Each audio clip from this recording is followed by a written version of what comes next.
So please give a warm welcome to Mr. Jared Channing.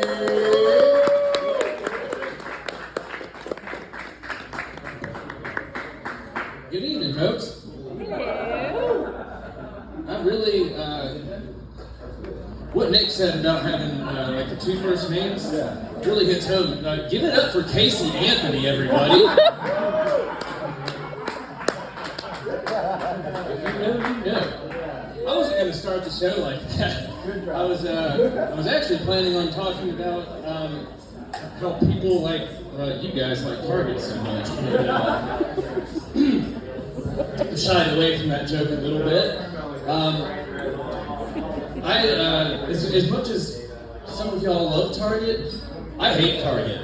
And it's not so much that I hate it as much as I'm scared of it.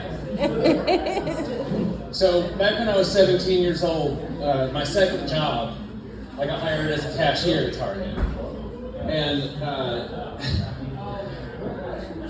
let me just preface this by, before this story is over, I am banned from every Target in the entire world. When I have to go in there, I wear sunglasses, a hat, and a 5-year-old dirty COVID mask that's still rolling around in my car. So when I worked there, I found out pretty quickly how to get into the computer system and pretty much change prices to anything that I want to. If you were my friend, family, if you're like a cool stranger, you do whatever you want for, I don't know, like $2, $3. I gave it to myself too. For y'all who remember what CDs are, they turned into $2 a pop, and my CD case filled up quick, son. I thought I was getting away with some shit. Now, they had a pretty serious loss prevention team there, and they caught on. They didn't tell me about it. No, they let me steal from them until I had done enough that they could charge me with a felony.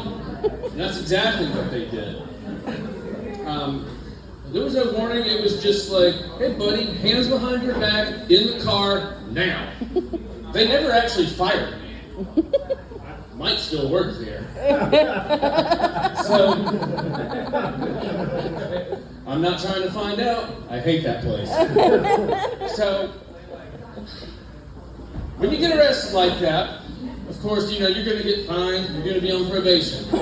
My first interaction with my probation officer, she says, all right, under the conditions of your probation, you are required to maintain employment. I said, that's not a problem. I already got a new job.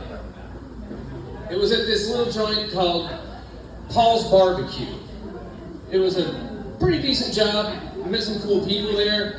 The owner of the place was, we'll get into him in a minute. Side note on this place, we shared a wall with this massage parlor. And it was that type of massage parlor, okay? While we're working one day, this place gets swarmed. I mean, an absolute raid, cops everywhere, running people out in handcuffs. It is an episode of Cops.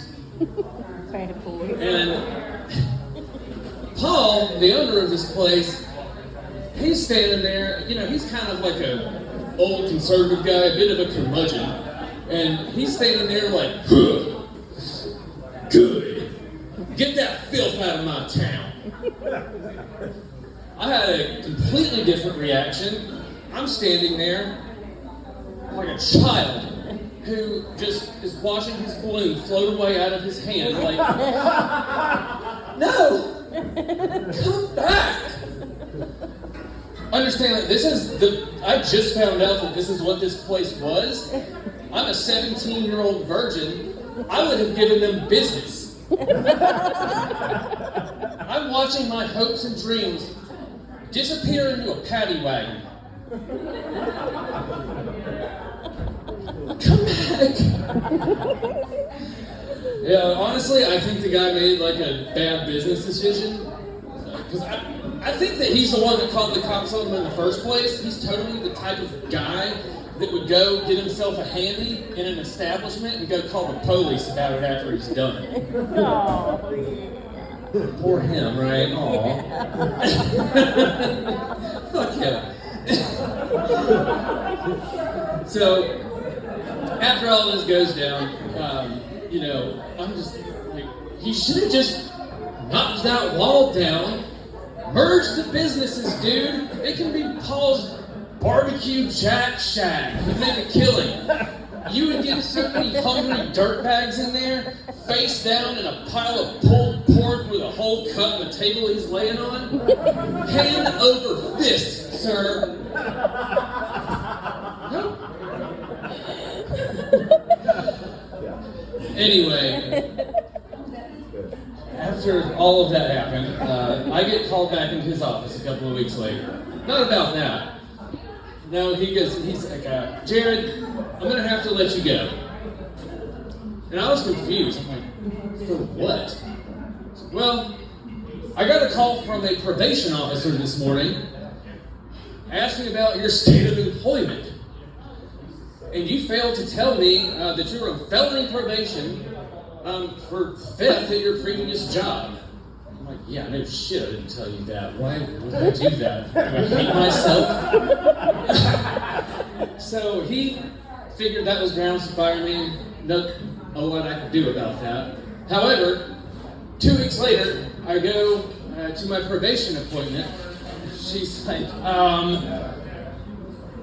the condition of your probation was that you maintain employment. Why am I seeing that you no longer are employed? I said, I forgot to tell y'all her name. Her name was Giselle, and she was a very nice lady. How I had to be like, Giselle, baby girl. You called my boss and you told him our dirty little secret about our felony probation. Therefore, I was not able to maintain employment. And personally, I think that you should find me a new job. And she did. And we dated for 6 months after that. You guys, my name's Jared. I hope y'all have a wonderful rest of the weekend. You just